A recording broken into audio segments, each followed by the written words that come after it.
Hey Nindie fans, Tom here and welcome to our video showcasing our opinion on the best indies of 2019. All of our writers came together and chose their own picks and we ended up with these 4 standout games. From action adventures to puzzle games, 2019 has had some truly exceptional games and we are proud to present what we see as the best indie games of the year. Now we have 4 games to talk about today, and that has been narrowed down for over 20, so without further ado, here were our top 4 indies of 2019. At number 4 we have the incredibly amazing Bubba Is You, the most revolutionary puzzle game on the Switch in my opinion. Bubba Is You was an early 2019 release, which has continued to be in my recently played list throughout the year. We've spoke a lot about Bubba Is You this year on the channel and I think it is pretty clear why. Bubba completely rewrites the concept of the puzzle game, literally, and entirely because it lets you write those rules, something no other game achieves in this way. The use of logic commands being a physical presence within the world makes the ability to solve puzzles in various ways a constant possibility. And I really think it makes Bubba stand out amongst a busy crowd of puzzle games, especially on the Switch. It's getting a level editor too, and if you haven't at least checked out Bubba Is You, you owe it to yourself to do so, because what you'll find is the best puzzle game of 2019, and a bloody hard one at that.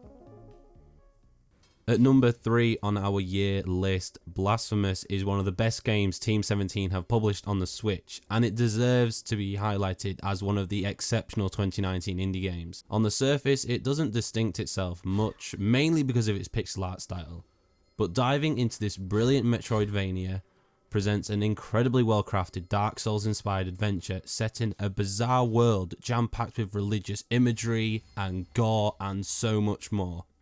The enemy design is on point, the combat is heavy but well tuned and the bosses are memorable and so well made, perfectly balancing fun and difficulty. And I gotta be honest, the score is probably one of the best I've heard this year. I think it's incredible. It's a really well made piece of musical, well, just music in general I guess is the word I'm looking for. It's one of the toughest games I've played this year, I've got to be honest, and I haven't quite finished it yet, but I can wholeheartedly recommend it to people searching for a brilliant Metroidvania. And there's even some free DLC coming in 2020. What's not to like?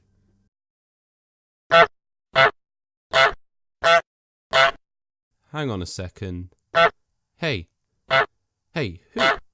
who is that? Hey, give me that back. Hey, come here. It was inevitable that the most devious Goose in gaming history would end up on this list, and it comes in at number 2, just shy of that coveted title. Untitled Goose Game, well, where do we start? I mean, Untitled Goose Game isn't a 10 out of 10 game, but it really is an incredible experience.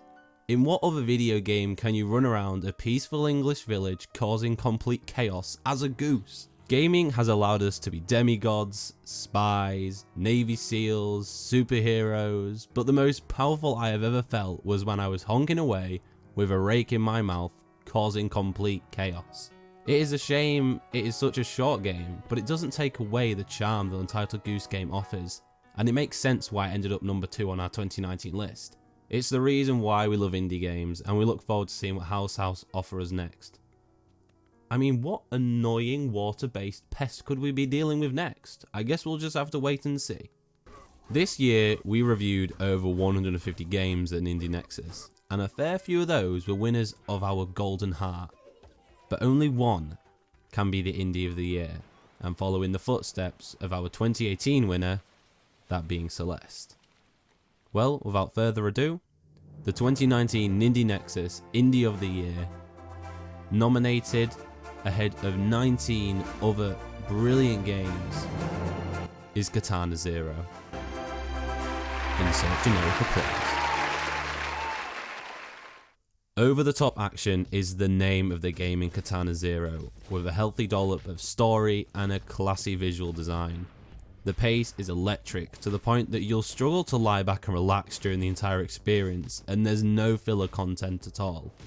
Most games, even the greatest, tend to have those areas which you remember as rather dull and lackluster. That ain't happening here, folks. Perhaps the biggest problem with Katana Zero is again the length. but at 5 or 6 hours it isn't too short to be a problem. I just wish it was much longer because I had so much fun with it. The soundtrack is outstanding too, and it really nails the just one more go feeling, which led me to completing it in only 2 sessions. It won our Indie of the Year, and it was my personal choice as well, so I'm really happy to see it win this award. I actually only managed to start playing it in early December despite buying it at around June. Curse the backlog, people, curse the damn backlog of indies. But by the time I was finished, my mind was made up.